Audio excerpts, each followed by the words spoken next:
Je connais une joueuse de flûte traversière qui me disait que la magie de la musique, c'est d'être comme un oiseau qui vole vers le divin et qui n'a pas la prétention de pouvoir l'atteindre, Oui. mais qui s'en rapproche Oui. Le plus possible. J'arrive pas à tout expliquer.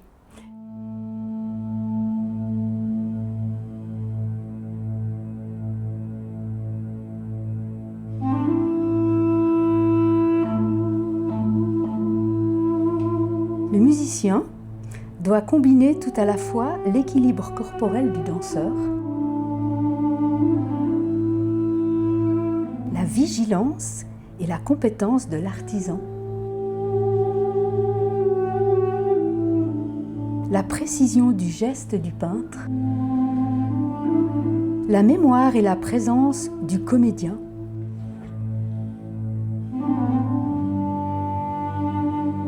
l'intelligence du lecteur et la vision intérieure du poète.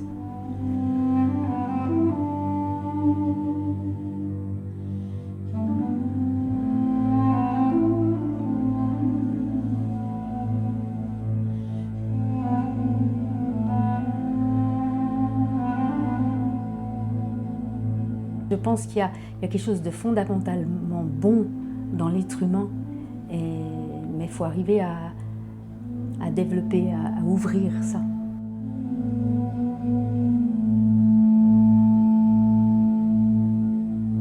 Est-ce qu'on peut commencer par parler de cet instrument avec les mots de Michel? Alors, de l'instrument lui-même, donc c'est comme tous ces instruments en bois, pour moi, c'est des instruments vivants. Pour moi, il vit.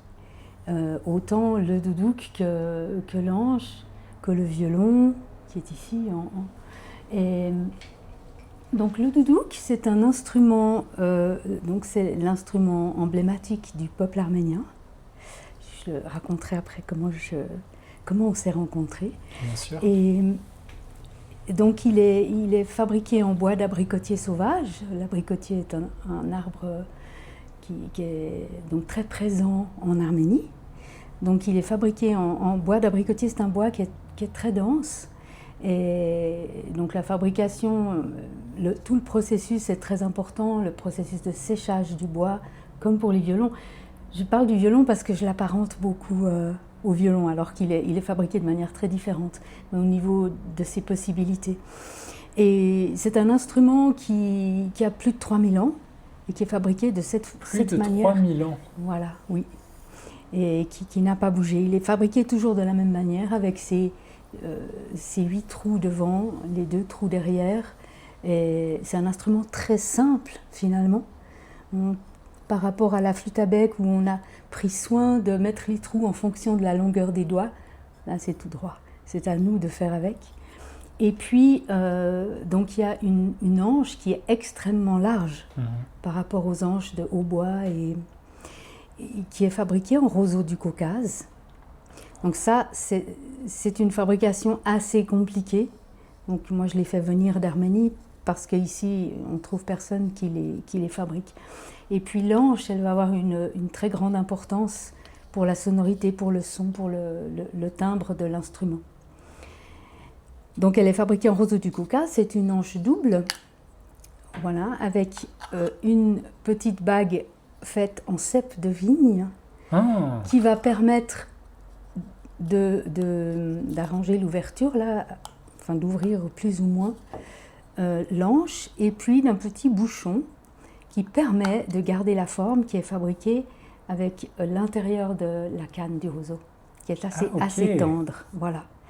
Et ça va permettre de garder la forme de l'anche. Si on ne met pas de bouchon, elle va s'ouvrir et elle ne sera plus jouable.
donc merci beaucoup de nous recevoir. Ma question, c'est comment tu t'es intéressé à cet instrument qui est quand même peut-être pas le plus populaire dans les cours d'école Eh non.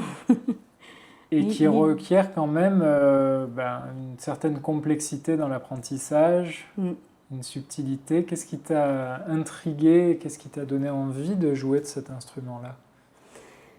Alors moi, je pense que je suis née avec la musique déjà, depuis toute petite. Les souvenirs les plus lointains que j'ai, c'est un pianiste qui habitait chez nous. Mes parents, ils louaient une chambre, il avait mis 2 pianos à queue dans la chambre. Et je devais avoir 3 ans, 3-4 ans. Et dès qu'il jouait, j'allais m'asseoir derrière la porte. Donc la musique, elle m'apportait quelque chose. Je ne pouvais pas expliquer quoi. Hein. Quand on est enfant, on ressent quelque chose, on ne peut pas l'expliquer. Et puis j'ai fait ensuite des cours de flûte. Donc mes parents, ils ont vu l'intérêt que j'avais pour la musique. Je suis arrivée dans une famille arménienne. Donc toute cette histoire, elle n'est pas un hasard. Il y a un fil en fait. Il y a un fil conducteur depuis toute petite jusqu'à aujourd'hui. Et c'est une famille dont le père était arménien, la famille Stakian. Et ils étaient amis avec mes parents, donc j'ai commencé la musique avec la maman en privé. Et pour moi, c'était mon plus beau moment de la semaine, en fait. C'était d'aller... Parce que c'était pas des cours où on me disait « tu dois faire comme ça, tu dois faire comme ça ». On jouait, on faisait de la musique. Alors certainement qu'elle m'a appris, mais j'en ai même plus le souvenir. Moi, j'ai le souvenir de jouer, de faire de la musique. Je voulais jamais que ça s'arrête. Donc j'ai commencé comme ça la flûte à bec, donc la musique classique. Elle aimait beaucoup Schubert, donc j'ai beaucoup joué du Schubert. Et puis quand je suis arrivée à 15 ans, j'ai eu envie de faire de la lutherie. Je n'aimais plus l'école, autant j'aimais quand j'étais petite, mais à partir de l'école secondaire, j'ai l'impression qu'on apprenait des choses que je ne voulais pas savoir. Les cours d'histoire, par exemple, parlaient beaucoup de la guerre, de toutes ces choses. J'avais l'impression que j'avais plus envie d'apprendre, d'aller à l'école. Donc, j'ai eu cette idée de faire de la lutherie. Je ne pourrais pas dire comment elle m'est arrivée l'idée, parce que j'aimais pas particulièrement le son du violon. Le son du violon était un peu trop aigu, mais ce qui me passionnait, c'était la fabrication des instruments, décortiquer l'instrument, savoir ce qu'il y a dedans. Et c'est pour ça que j'ai pu rentrer dans une école de lutherie il y a 15 ans. Et en même temps, c'était à Brienz, dans le canton de Berne. Et en même temps, j'étais entrée au conservatoire avec la flûte à bec. Parce que, avec Madame Stakian, j'avais envie de faire un diplôme, et puis pour ça, il fallait rentrer dans une école de musique. Donc j'étais entrée au conservatoire en classe supérieure. C'était pas encore la HEM à l'époque, c'était le conservatoire supérieur de musique à Genève. Et en même temps, j'avais commencé les classes de violon, parce qu'il fallait avoir déjà une petite base de violon pour pouvoir entrer dans l'école, avec Armen Stakian, qui est la fille de Madame Stakian avec qui j'ai étudié la flûte. Et ça a été une rencontre extraordinaire, parce que Armen, donc, elle a cette double culture occidentale et orientale par son père. Le père était donc arménien, Ardaches Stakian, et elle avait une musicalité tellement riche. Et je pense que, bien qu'on soit au conservatoire et qu'on travaille les programmes de musique classique, Brahms, Beethoven, voilà, tous ces compositeurs, je pense qu'elle m'a transmis une certaine arménité qu'elle avait, forcément. Et justement, c'est elle, on est devenus amis, et c'est elle qui m'a un soir fait découvrir le doudouk. Alors je suis allée manger chez elle, et au moment où j'étais pressée, là, je devais partir, je dis écoute, il faut vraiment que je parte, mais non, reste, je veux te faire écouter un instrument. Et elle a beaucoup insisté, parce que vraiment, c'était le moment que je parte. Elle a beaucoup insisté, elle m'a fait écouter cet instrument que je ne connaissais pas du tout. Donc elle avait un disque de Jivan Gasparian, qui est vraiment le grand maître du doudouk en Arménie. Et là, il s'est passé quelque chose d'inexplicable. J'ai écouté cet instrument, il m'a immédiatement attrapé par le cœur. Il y a quelque chose que je ne pouvais pas expliquer. Je ne sais pas ce qui s'est passé. Mais je suis arrivée chez moi tard et j'ai tout de suite cherché un doudouk. Ah. C'était une évidence, il fallait que j'en joue. Et comme c'est considéré comme une flûte, ou il y en a qui disent l'ancêtre du hautbois, mais quand on voit, ça ressemble quand même à une flûte. Je me suis dit, je suis flûtiste, ça ne devrait pas poser de problème. Parce qu'entre-temps, j'avais fait mes diplômes de flûte. Et voilà, j'ai commandé ce doudouk tout de suite. Et donc là, tu fais tes premiers essais de doudouk. Voilà, donc j'attends avec une impatience mon doudouk, voir à quoi il ressemble. Et parce que je ne connaissais vraiment pas du tout cet instrument, je ne l'avais jamais entendu. Et ce qui a été particulier pour moi, c'est de découvrir un son à cet âge-là que je ne connaissais pas, de me dire, il y a des sons encore comme ça à découvrir, comme s'il y avait encore des choses à découvrir. On ne connaissait pas tout. Donc je reçois mon doudouk, je vois ça, voilà, avec ça. Et c'est tout, pas d'explication. Donc j'ai cherché un petit peu par moi-même, mais je me suis dit, ça ne va pas le faire. Et ça ne ressemble pas du tout à une flûte à bec. En écoutant, je me dis, comment ils font ce son? Quelle est la magie? Donc il fallait que je comprenne. J'avais vraiment envie de comprendre comment jouer. J'avais besoin des bases, en tout cas. Donc là aussi, il a fallu pas mal chercher parce qu'il y a assez peu de musiciens qui sont prêts à transmettre ce qu'ils savent. Donc en cherchant, j'ai trouvé finalement l'Evan Minassian à Marseille. Et là, tu ne vivais pas à Marseille? Non, je ne vivais pas à Marseille.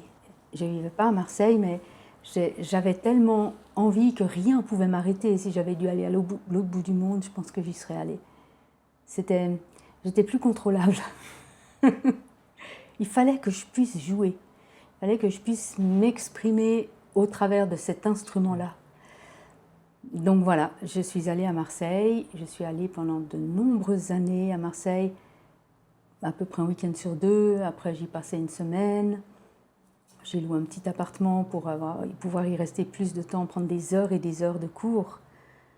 Je jouais des heures et des heures par jour parce que j'avais envie d'avoir le son qui me plaisait.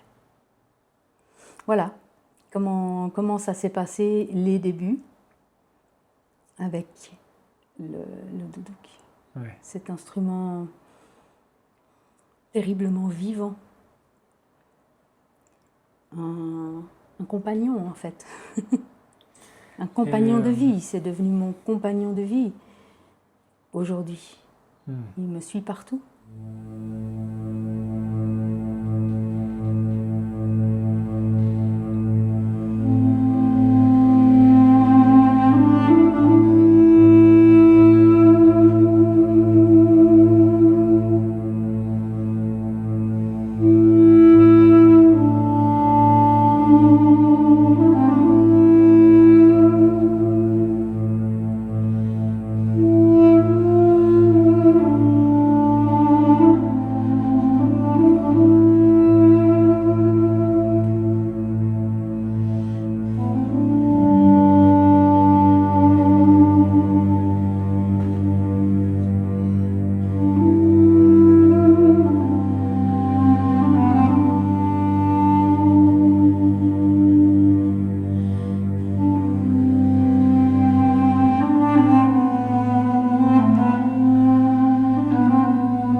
Marseille, moi je connais bien, puisque je suis né à Ouais. Aix-en-Provence. Oui.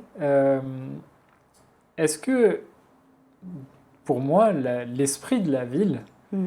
c'est un feu, Marseille? Mm. D'apprendre le doudouk dans cet environnement-là, Mm. qu'est-ce que tu jouais parfois dehors ou est-ce que tu étais toujours enfermé pour jouer? Mm. Quelle était cette ambiance C'est vrai. Quand on arrive à la gare, moi qui n'aime pas trop la ville, qui n'aime pas trop l'agitation, je recherche plutôt des lieux calmes. Ouais. C'était des fois un peu difficile, mais je passais par-dessus parce qu'il fallait vraiment que j'aille chercher des informations, que j'aille chercher tout ce que je pouvais chercher pour pouvoir jouer. Donc au début, je logeais dans l'auberge de jeunesse. Ils m'avaient prêté une salle pour pouvoir travailler. Donc là, c'était fermé, j'étais bien. Je pouvais travailler, jouer autant que je voulais. Ou j'allais au bord de la mer, aussi sur les rochers, jouer. Qu'est-ce que ce médium du doudouk te permet d'exprimer de toi? Alors cet instrument, en fait, j'ai le sentiment qu'il ouvre un espace qui permet aux émotions de s'exprimer. Alors,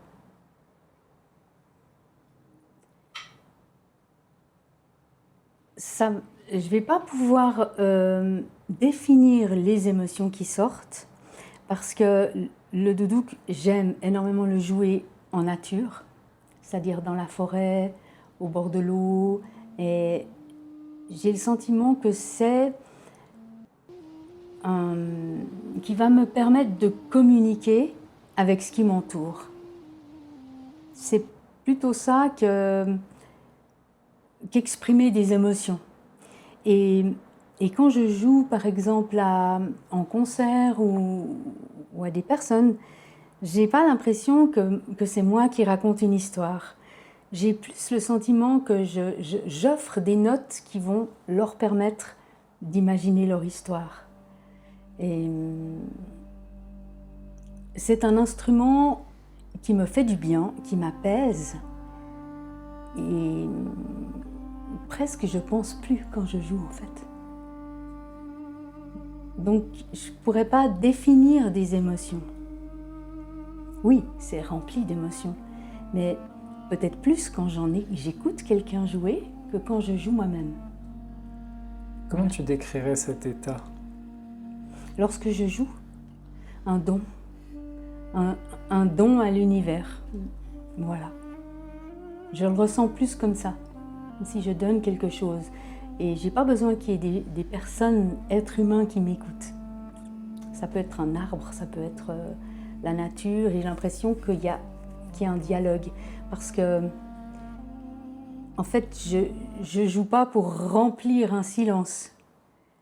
Je joue pour dialoguer. Parce que quand on est dans la nature, il n'y a jamais de silence. Il y a le bruit du vent, si on sait l'écouter. Des feuilles, des oiseaux, un petit ruisseau, et j'ai l'impression que je dialogue en fait. Et cet instrument, je ne cherche pas la performance. Alors oui, ça existe en Arménie, et puis c'est magnifique parce qu'ils ont une technique extraordinaire, les musiciens.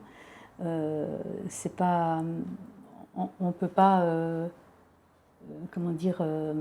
y accéder nous. Il faudrait travailler, il faudrait être né dans cette culture déjà. Et il y a même des concours où celui qui joue le plus de notes, c'est terrible, terrible. Avec cet instrument, moi je recherche plus un son, une sonorité, un timbre, quelque chose qui résonne avec ce qu'il y a autour de moi, qui se mélange, Voilà, c'est quelque chose qui me manquait avec les études du conservatoire, que j'ai beaucoup aimé faire. Et si j'avais pas rencontré le doudouk, je me serais pas rendu compte qu'il me manquait quelque chose. Mais là, maintenant je me dis, c'est abouti, il y a quelque chose qui est abouti. J'ai trouvé ce qui me remplit. vraiment dans la musique. Et l'un apporte à l'autre, c'est-à-dire qu'avoir étudié la musique, l'harmonie, toutes ces choses-là, ça m'a aidé pour le doudouk. Et le doudouk m'aide pour les autres instruments, parce que maintenant je touche un violon différemment, sans partition, avec beaucoup plus ce qui vient du cœur. Voilà.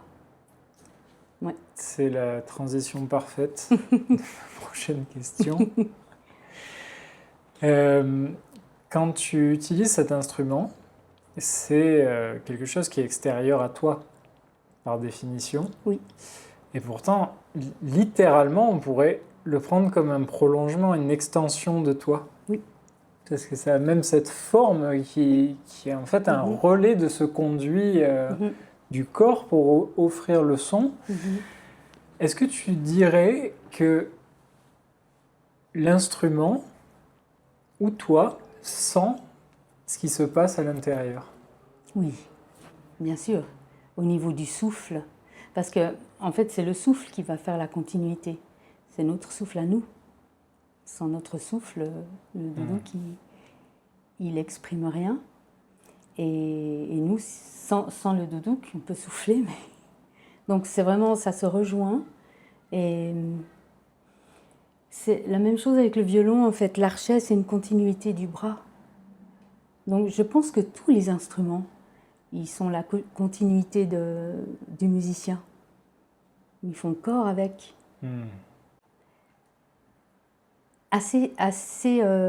J'aime les peintures de ciel, en fait. Mais de ciel de nuit. Avec des planètes ou des choses comme ça. Parce que j'ai l'impression qu'il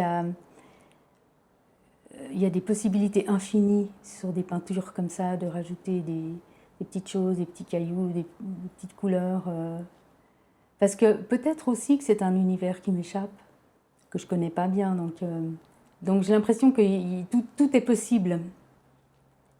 Et la couleur dans le noir. Tu joues des fois sous la voûte étoilée ou... Oui, bien sûr. Oui. Et il y a plus de silence, il semble, la nuit. Et ce silence, tu le perçois comme vide? Non, pas du tout. Pas du tout. Parce que si on sait bien écouter, on entend des choses quand même. Le bruit du silence. Le bruit du silence, et puis lui, il va chercher, il va dialoguer, il va essayer de trouver un son avec lequel dialoguer. Parce que quand on joue dehors, le son, il s'échappe. Beaucoup plus, il n'y a pas de résonance, de mur qui peut résonner. Donc c'est beau aussi. Oui, c'est encore une fois comme un don. Oui. Surtout, j'imagine que là, tu es vraiment seul avec l'instrument et puis ça doit être assez difficile de noter les variations dans cet espace où finalement c'est un son qui est très subtil. On n'est pas sur de la batterie ou quelque chose d'évident à capter. Tu dirais que ce médium, qu'est-ce qui t'a appris au regard de la vie? Est-ce qu'il y a dans ta pratique que tu as pu ou pas transposer à ta compréhension de la vie et face à ces défis, face à ces épreuves, face à... Il m'a appris qu'on peut apporter... parce que quand je joue en public, il y a souvent, pratiquement toujours, quelques personnes qui viennent et qui me disent j'ai pleuré, mais j'étais pas triste, en fait. Donc il m'a appris qu'on peut aider les personnes à se lâcher, en fait, et à accepter il peut y avoir des larmes qui sortent du corps sans qu'on soit triste, sans que ce soit... c'est pas un instrument qui est triste, on entend quelquefois c'est un instrument qui est triste, mais je crois que c'est plutôt un instrument qui est tellement profond qu'on n'arrive pas à lutter, on devient plus humain. J'ai ce sentiment-là. D'ailleurs, la plupart des personnes qui viennent me demander des conseils ou même travailler avec moi sont souvent très ouverts à la spiritualité, à la méditation, au yoga. Et j'ai l'impression que ça va ensemble, ça se rejoint en tout cas. Mais à ton avis, pourquoi il y a ce pont entre le doudouk spécifiquement et ces chemins, on va dire, existentiels? Je pense que c'est assez technique et scientifique finalement, parce que j'ai toujours eu envie de savoir un petit peu pourquoi tel instrument a un timbre comme ça, un autre. Pourquoi quand j'étais petite, j'aimais pas le violon. Après, j'ai aimé. Quand j'ai commencé à en jouer, j'ai aimé. Pourquoi cet instrument-là, il nous touche particulièrement? Et je suis tombée sur une petite conférence oui, c'est un maître conférencier qui s'appelle Sylvain Mauget, qui est en France, dans Le Mans.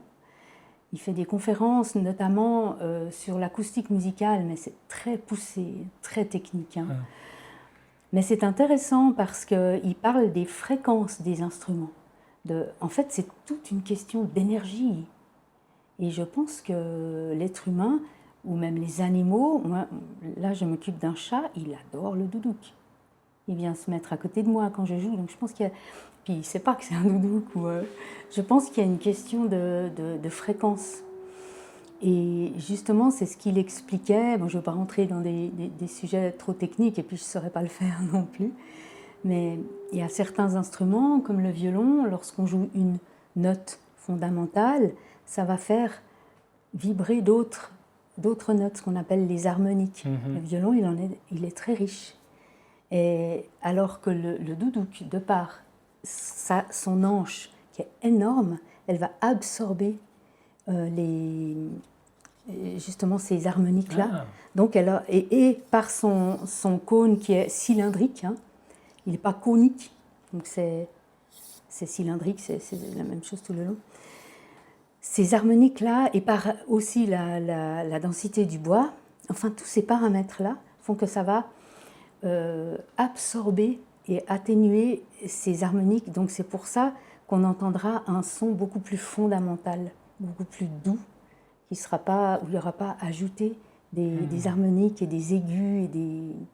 Voilà, j'ai trouvé ça extrêmement intéressant. Pourquoi ce son, il touche autant les gens? Et je pense que c'est une question d'énergie et ça va toucher...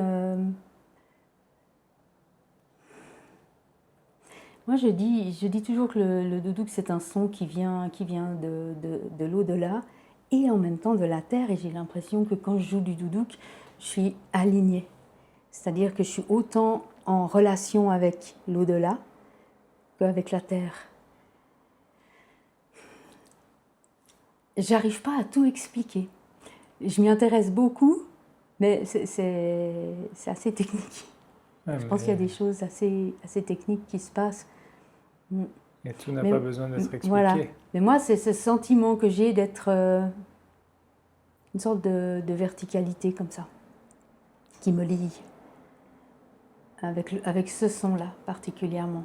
Je le trouve pur, très pur. C'est peut-être pour ça que ça touche l'être humain, que ça touche l'âme. Peut-être aussi par cette verticalité.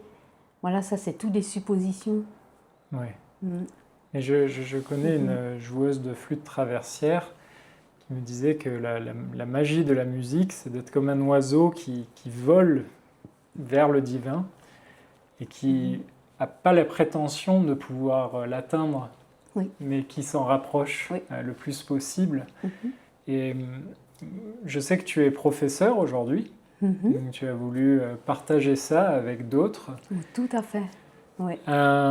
Quelqu'un qui s'y intéresse aujourd'hui, qui voudrait débuter et qui voudrait justement, ayant capté cette intuition de cette connexion avec cette chose si subtile qu'on appelle l'âme ou l'au-delà, si tu avais un conseil à lui donner pour débuter et puis commencer à explorer ça. Je me sens plus guide que professeur, dans le sens où les personnes viennent vers moi avec déjà des envies, des idées, et j'aimerais j'essaye plutôt de les guider dans ce qu'ils veulent faire et pas dire c'est comme ça et comme ça. Alors bien sûr, il y a des bases à connaître, mais chaque personne qui vient vers moi, j'ai l'impression qu'elles vont dans une direction toujours qui leur est propre. Donc je me sens plus guide ou coach ou voilà, guide, j'aime bien ce mot. Un peu comme on prend la main et puis on essaie d'accompagner jusqu'à qu'on puisse la lâcher. Voilà. Alors je leur parlerai en tout premier du souffle, parce que c'est vraiment, vraiment la base. Comment souffler dedans, faire des sons filés, des longues notes, puis écouter cette note, pas vouloir faire tout de suite des choses, des mélodies, ou d'abord juste une note, savoir écouter une seule note et la beauté d'une seule note.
Il y a vraiment quelque chose qui me frappe dans ton histoire avec le doudouk, c'est ce rapport entre la lumière et l'obscurité.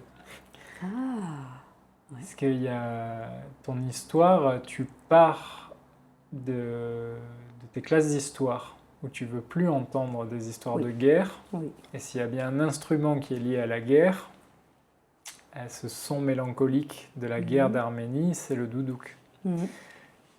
Mettre des taches de lumière sur ce ciel noir, c'est toute une... Enfin, ça semble être une catharsis de jouer au doudouk. Et moi, ce que j'aime beaucoup dans cette histoire que tu partages, c'est qu'au contraire d'apporter cette touche mélancolique triste, c'est une transcendance. Ça va au-delà. Et ben, le doudouk, il existe depuis plus de 3000 ans. Alors c'est vrai qu'il y a eu d'autres guerres que celles qu'on connaît. Avant, c'est un peuple, effectivement, qui a beaucoup souffert. Mais c'est un peuple, en tout cas quand j'arrive en Arménie, je le ressens tout de suite qu'il y a une foi inébranlable. Et toutes ces églises qu'il y a en Arménie, il y a une espèce de paix, je trouve, quand on est là-bas, dans ce pays. Malgré tout ce qu'ils ont traversé. Ils ont réussi à toujours voir la lumière, je crois, je pense. Et moi, c'est ce que je ressens avec ces instruments-là. Je ne ressens pas la tristesse, la plainte, ou je vois de la lumière, mais une lumière douce. Mais une lumière, la paix, l'espoir, tous ces ressentis. Mais tu l'incarnes bien. Mais merci. Tu es lumineuse. Merci beaucoup. Ma question, elle sera peut-être la dernière. C'est vraiment une question profonde, mais selon toi, comment ça se fait qu'on puisse expérimenter en tant qu'être humain la souffrance? Est-ce que ça sert un dessein? Alors bien sûr, moi, j'ai... Comment dire ça? Ça dépend de quelle souffrance on parle. Il y a la souffrance physique, il y a la souffrance psychologique. Par exemple, le monde dans lequel on vit aujourd'hui, on pourrait être complètement déprimé. Et moi, j'ai une espèce de foi, de confiance en l'être humain qu'on va y arriver, qu'on va passer par-dessus. Je suis protectrice aussi des animaux, je suis contre l'élevage, enfin toutes les souffrances qu'on peut faire subir à tout ce qui nous entoure, hein, que ce soit les animaux, que ce soit les arbres. Pour moi, un arbre, c'est vivant, mais on le sait que c'est vivant. On sait que par les racines, ils communiquent, ils s'entraident. C'est quelque chose d'extraordinaire. Et je ressens dans ce monde un éveil. Il y a beaucoup, beaucoup d'éveil. Et ce qui est dommage, c'est qu'on n'en parle pas assez. Je pense que dans les médias, si on parlait que de ça, ça atténuerait beaucoup, beaucoup de guerre et de souffrance. Si on ne mettait plus la guerre, la souffrance, le malheur en première ligne. Et pourtant, il y a beaucoup de gens qui ont l'espoir. Et alors voilà, on fait avec ce qu'on peut. Mais moi, j'y crois vraiment. Qu'on est, comme on le dit, certaines personnes disent, on n'est pas peu nombreux. On est nombreux, mais on est un peu éparpillés. Voilà, il faudrait qu'on se rejoigne. Je pense qu'il y a quelque chose de fondamentalement bon dans l'être humain.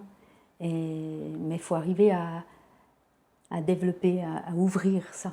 Et j'ai l'impression qu'avec le temps qui passe, en fait, moi je vois depuis que je suis ado jusqu'à maintenant, enfin surtout je dirais ces dernières années, peut-être grâce aussi aux réseaux sociaux qui peuvent être très négatifs, mais on voit beaucoup de belles choses aussi qui existent. Beaucoup de jeunes qui veulent montrer ça et qui font des pages et qui veulent montrer tout ce qu'il y a de magnifique qui se passe, et on devrait beaucoup plus aller dans ce sens-là. Et la musique, eh bien, pour moi, c'est un apaisement, donc ça en fait partie. Il faut ressentir une certaine paix pour pouvoir la transmettre, et puis refuser ce monde violent, en fait, toute la violence qui est autour de nous.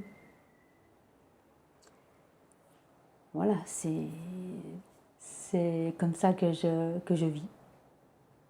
C'est-à-dire, je vis avec l'espoir qu'on va y arriver. Et puis, il ne faut pas oublier que la planète, les animaux et les êtres humains, ça va ensemble. On ne peut pas essayer de sauver l'un et pas les autres. Et bon, il existe beaucoup de conférenciers, beaucoup d'associations. J'ai joué aussi parce que je ne fais pas que de la musique arménienne avec le doudouk. J'ai joué aussi avec je joue de temps en temps et j'ai fait quelques enregistrements et scènes avec Nicolas Fraissinet, qui est un chanteur franco-suisse. Et son dernier projet s'appelle Joie sauvage et il parle de tout ça, donc des animaux, de la planète, des plantes, de l'humain. Et si on prend soin de ce qu'il y a autour de nous, on prend soin de nous aussi.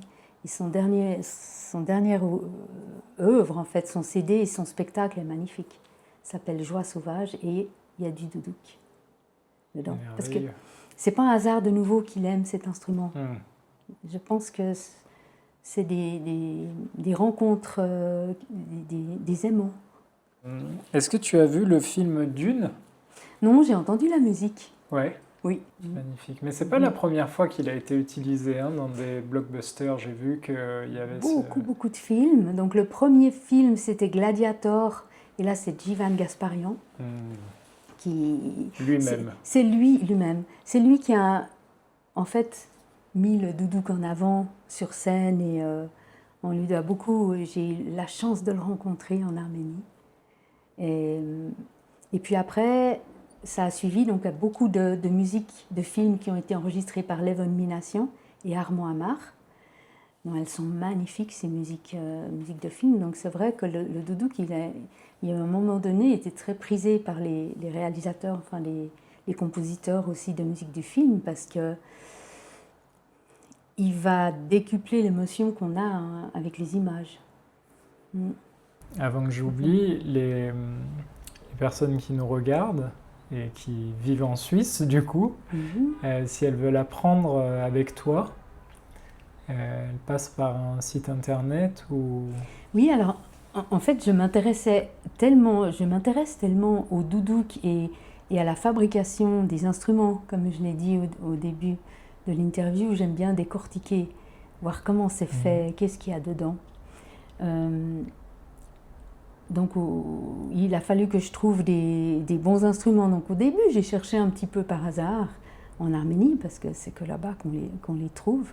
Et j'ai commandé un doudouk dans une entreprise Vamelo, où le jeune homme, il est jeune, s'appelle Varjes Melkonian. Il avait commencé à fabriquer des doudouks. Et quand je suis allée en Arménie, j'étais contente de son travail, je suis allée le rencontrer. Et tout de suite, le contact est passé tellement bien, alors que bon, moi je parle plus ou moins l'anglais avec quelques mots, lui il parle très très bien l'anglais. On a réussi à communiquer, je suis restée longtemps là-bas chez lui, et j'ai trouvé tellement magnifique sa manière de travailler, l'envie qu'il avait de développer ça en Arménie. C'est compliqué pour les petits artisans en Arménie. Alors oui, on voit des grandes enseignes quand on se promène à Erevan, il y a un beau développement, mais pour les artisans, c'est compliqué. Donc on a décidé de collaborer ensemble, c'est-à-dire que je l'aiderai à faire connaître son travail en dehors de l'Arménie, c'est-à-dire principalement en Suisse. Donc j'ai créé un site pour lui. Voilà. Donc il y a un site, c'est plutôt un site qui va faire découvrir les doudouks, son travail, mais il y a aussi mon contact, et puis on peut aussi tout à fait me contacter au travers de ce site qui est très facile à retenir, c'est doudouk.ch. Ouais. Voilà. Bien joué. Voilà. Ouais. Donc il y a aussi un petit peu mon parcours, il y a les événements qu'il peut y avoir en Suisse autour du ouais, d'ailleurs, le prochain, c'est le... Alors, on va faire une résidence d'artistes à Romainmetier. Ouais. Il y a une association qui s'appelle Enosis, qui est vraiment magnifique pour les musiques du monde. Ils se sont intéressés au doudouk. Là aussi, c'est un hasard qui n'en est pas un, parce que je leur ai écrit pour leur dire, ben voilà, je joue du doudouk. Et la jeune fille m'a répondu immédiatement, mais je cherchais, c'est ce que je cherchais. Donc c'est des rencontres qui doivent se faire. Donc j'irai là-bas faire une résidence d'artiste avec 3 autres doudouguistes et puis Gab. Et donc Gab qui m'accompagne au piano. Gab, c'est une personne extraordinaire, c'est une personne d'une générosité comme j'en connais pas d'autres. Enfin, On va tous avoir une gabe dans notre existence. N'oubliez pas d'acheter votre gabe. Voilà, elle est merveilleuse. Depuis qu'on se connaît, elle m'accompagne partout. Elle est toujours présente, elle répond toujours présente à tous les événements. Enfin, c'est une personne qui pourrait même se lever la nuit si tout d'un coup il y a une urgence, on doit aller jouer du doudouk. On doit aller jouer sous les étoiles. Elle viendrait avec son piano. Elle est extraordinaire, Gab. Et donc elle vient avec nous à cette résidence d'artiste, c'est-à-dire qu'on va travailler pendant 4 journées. Et à la fin, le 29 août, on donne un concert avec le résultat de notre travail. Et en plus, moi j'ai proposé de faire une initiation au doudouk pour les personnes qui ont envie de découvrir comment d'en avoir un entre les mains et puis découvrir un peu les sensations, parce qu'on va complètement vers l'inconnu quand on voit un doudouk et on ne sait pas comment souffler. Enfin, c'est quelque chose qui peut être magique parce qu'on souffle et tout d'un coup il y a le son qui sort. Enfin, moi j'aime beaucoup regarder les personnes qui viennent jouer chez moi, regarder leur visage quand ils jouent, parce qu'il y a tellement d'expressions, tellement de choses qu'on peut découvrir dans ce qu'ils ressentent en fait. Alors une initiation, après on fait une petite conférence où on va expliquer un petit peu l'histoire du doudouk et puis répondre à des questions. Et ensuite on clôture en fait cette résidence par un concert.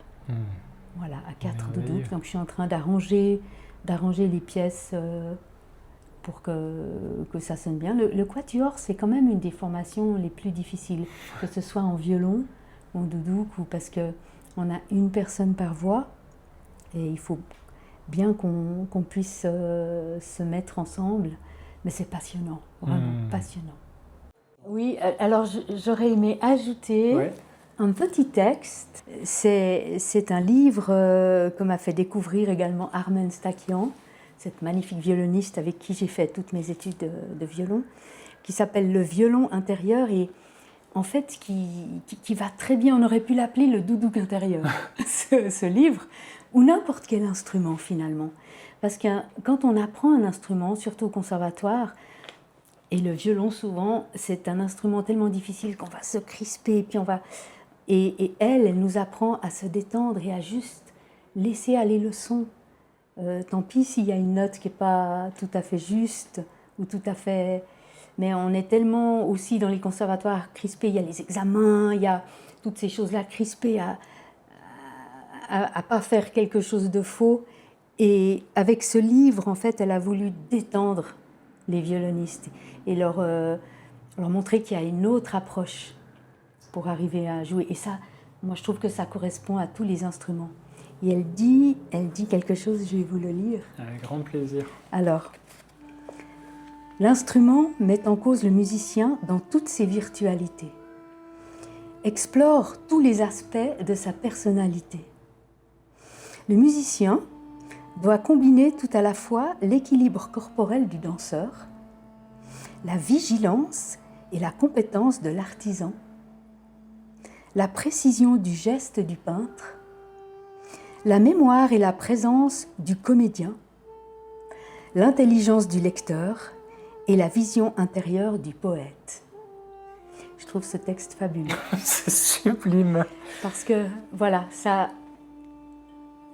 représente le musicien et voilà, c'est ce qu'on est en tout premier. Oui, on a choisi un instrument ou un autre, mais le musicien est un artiste complet. Je crois que c'est le meilleur mot de fin. Voilà. Le musicien est un artiste complet. Le doudouk t'a permis de trouver ta complétude. Voilà, le doudouk est ce qui manquait à ma vie. Et il est arrivé, donc je suis comblée. Merveilleux. Ben, merci beaucoup, Michèle. Mais merci beaucoup pour ton accueil et ce moment partagé. C'est un grand plaisir. Merci. Merci beaucoup.